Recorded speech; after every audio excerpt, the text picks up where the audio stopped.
My name is David Bernetti of Harrisville. Thank you for the opportunity to provide you with my comments on the draft advisory opinion. At this time, my comments will be focused on the section covering issue 6, emergency response and prevention.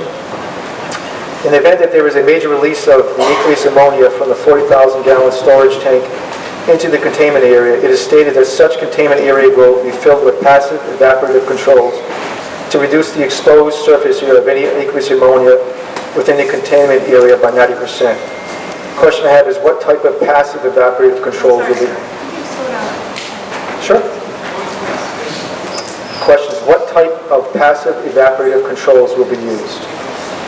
Second point, based on the DOH assumption that the area locations of hazardous atmospheres, or ALOHA model, was run with the scenario that the passive evaporative controls were fully functional, will there be any requirement by the DEM that the ALOHA model be rerun with the assumption that the passive evaporative controls are not operational and that the respective safe evacuation distance for the acute exposure guidelines be adjusted accordingly?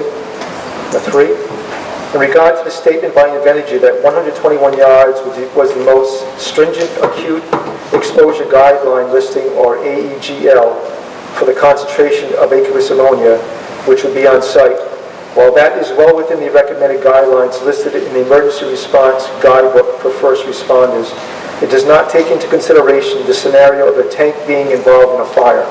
For such an occurrence, the recommended isolation distance and evacuation distance is 1/2 mile in all directions. Question, why would the inhalation hazards and other health hazards from exposure to the vapors from a potential breach of either or both of the 2 by 1 million gallon storage tanks of ultra-low sulfur diesel fuel not discussed? Number 5.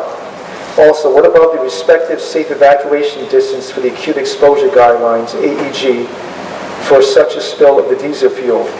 In accordance with the Emergency Response Guidebook for First Responders, should there be such a breach of either of these tanks, then an initial downward evacuation distance of at least 1,000 feet is recommended. And should either of these storage tanks be involved in a fire, then the recommended isolation distance and initial evacuation distance is also at least 1/2 mile in all directions and could be even greater depending on the magnitude of the event.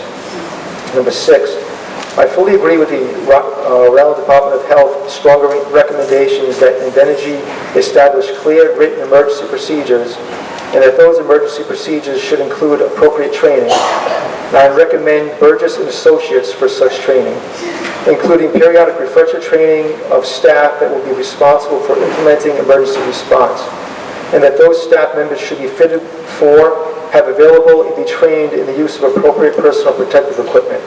I would add the recommendation that this should be a dedicated on-site emergency response team. Also, I would add that Invenergy should plan on conducting on-site emergency response drills and that their level of preparedness be such that they not count on the usage of emergency responders from the local area. Furthermore, Invenergy should be required to pay for and acquire any additional equipment that might be necessary for large magnitude emergency response to the nearby emergency responders in all the nearby towns within the appropriate radius of those towns which would be affected by a large magnitude / worst case scenario event. Thank you for the opportunity to provide my comments.